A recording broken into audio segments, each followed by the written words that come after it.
Hi everyone, Sharanu Sharanarthigalu. This is the new chapter in health and disease, that is, why do we fall ill? So we are discussing, this is the new chapter in the health and disease, that name is why do we fall ill. So just I will give introduction about this chapter, that is why do we fall ill.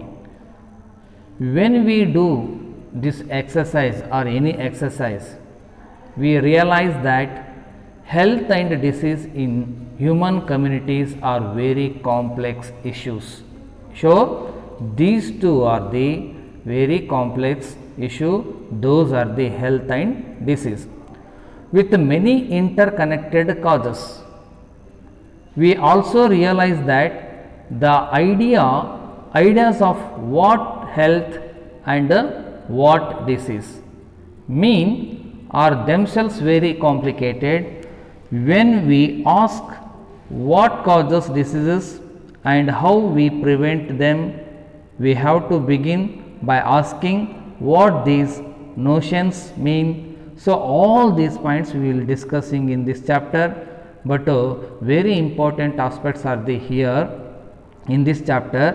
So we can study about the notions of health and disease. So are you ready for to learn this chapter? Okay, my dear students, are you ready for learn this chapter, why do we fall ill? Okay, fine. See here, why that living organism, or especially in the human being, why do we fall ill? Are there any reasons? Yes. First, we should be in the healthy. So healthy means you can get it energy. So healthy, who are there? They are in the very good energetic and immunity power. So the immunity power is very important for to control and preventing the diseases. So this immunity system is developing in our body, so depending upon our food material. Okay, so let's start that. So first one is health. Okay, so health is a state of physical, mental and social well-being. So if you are in the good health, so you are physically fit, mentally fit and also social well-being person. So this health is in the good condition depending upon our energy. This energy we get from we are eating the good quality and good components of the food material. The components of food material, you know that those are the carbohydrate content, protein, fats, vitamins, minerals along with water and roughage or fibers. Okay, so this food material is very good for our body, then you are in the good condition. If you are in the good condition, health is also good. So this health is states that physically, mental and social well-being if you have, so you are in the good health, so you cannot suffering any diseases. Okay, fine. So next, what is the disease, how it causes and how it can be transferring to the one person to the another person. So this point we will discuss here. So disease means any disturbance in the structure, whatever we are feeling disturbance in our body. If you are disturbance in your body, in any part of the body, so you are in the disease. Otherwise, any disturbance in the function of any organ or part of the body, so you may say that you are in the disease. So clear? So disease is causing that many ways are there. Okay, so if immunity power is reduced in your body, you can suffering. If you are not having the energy, you are also suffering. So how that can be disease causes? So this disease is causes very different way. So if you get that any disturbance in your body, so sure that they will say that you are in the disease. Okay, the ill function of any organ or part of the body, you are in the disease. So clear? Okay. So which are the factors depends upon the health, or factors on which health depends? So if you are in the good health, these factors are very important. Those are the first one, health depends physical and social environment. Health depends social environment and physical. So if physically you should be fit, so your well-being in the social environment. Okay. So health depends public facilities or public cleanness. So in your surrounding, so okay, you take in your surrounding only, in your surrounding of a home, you should be maintaining very cleanness, so you cannot get that any mosquitoes and bad smell, and also some microorganisms will not developing in that area or growth in that area. So because you are maintaining very cleanness, and the public facilities also or public cleanness is there, means so health is in the good condition. So health depends upon good economic condition also. We need economical condition, money, okay, so rich, and also good condition are there, means in the economically, so you are in the, your health is in the good. And if you have the good health, so if you have the good job, definitely you are in the healthy. And the health depend upon social equality and harmony. So harmony means you are in the pleasing sound, aram se, okay. So next, health depends most important personal hygienic. So personal hygienic you should be developing in your body. So do yoga, exercise, and eat good quality of the food material. So definitely your hygiene can be developing in your body. So these are the 5 important factors about health. Clear? So fine. So now we are discuss distinction between healthy and disease free. Healthy and disease free. So first I will explaining about the health, and next distinguish between the disease free. So what is the healthy, or what do you mean by health or healthy depend?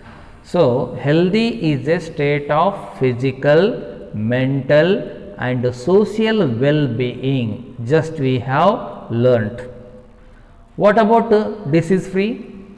It is a state of absence any kind of discomfort or dearrangement of functioning of the body. So if you are in the disease free. Next, healthy, second point, it refers not only to the individual but also its social and community environment, whereas disease free it refers to only individual disease free. And healthy, a healthy person is able to perform normal under given situation, whereas disease free, a disease free person may or may not be healthy. Understood? Okay. So fourth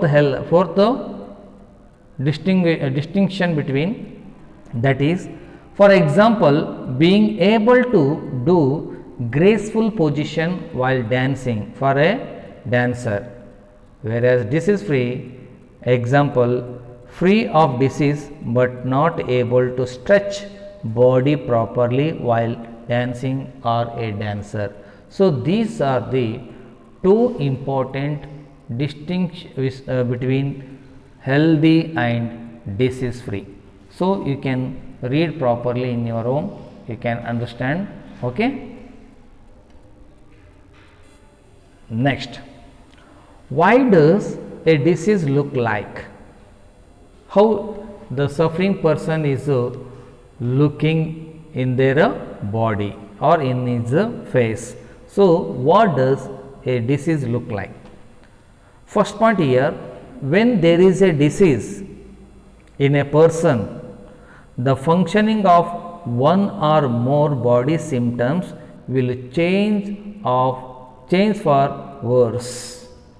So, he is not doing properly work, he is not looking fair, his face is also become faint, and he is not a good condition. So, because he is suffering from the diseases. Okay. Next, these changes give rise to symptoms. He is suffering from that any disease, we can get that some symptoms in his body. That symptoms changes his body, and because he is suffering the disease. Understood? Next, symptoms of a disease are things that we feel are wrong. They do not tell what us which disease we are suffering from, but just indicate that we may be diseased. So, we can feel, he can feel wrong and he is not active, he is not functioning properly, he is not doing that any work because he is in the disease, and these diseases are collapsing the work, is functioning, and also it just indicate that what he is suffering the disease. Okay. For example, a headache may mean just examination stress, and in a very rare case diseases. So, here headache is the one of the disease, it is a stressing or a laziness to that our body, is not do that proper function, is not his attitude only changes in his body, correct? Okay.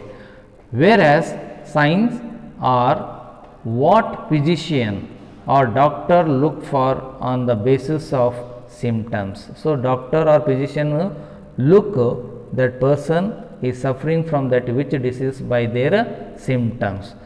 They will give a more definite indication of presence of a disease, which presence of disease is suffering. So, doctor can be look all these basis symptoms of his body. So, physician may get a laboratory test to pinpoint the disease further.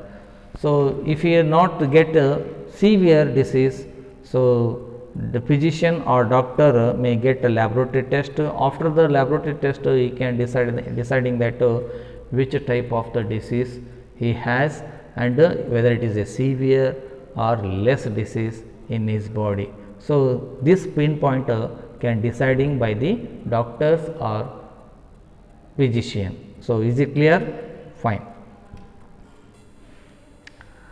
Now, here types of disease we will discuss.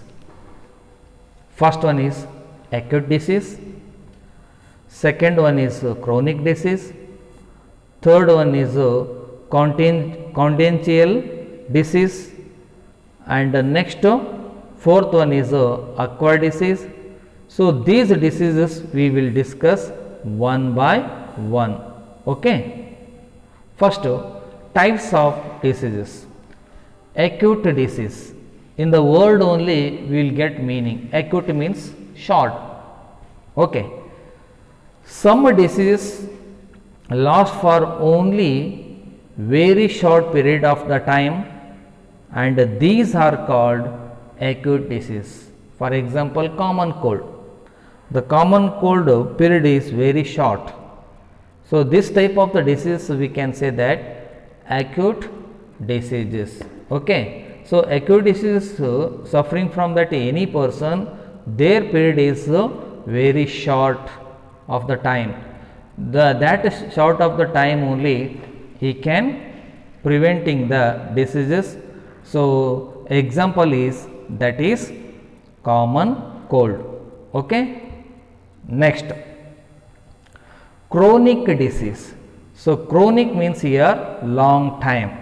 The disease which last for a long time, sometimes for even a lifetime, are known as chronic disease. So, if the person is suffering from that any chronic disease, so it takes that very long time, otherwise up to the lifetime.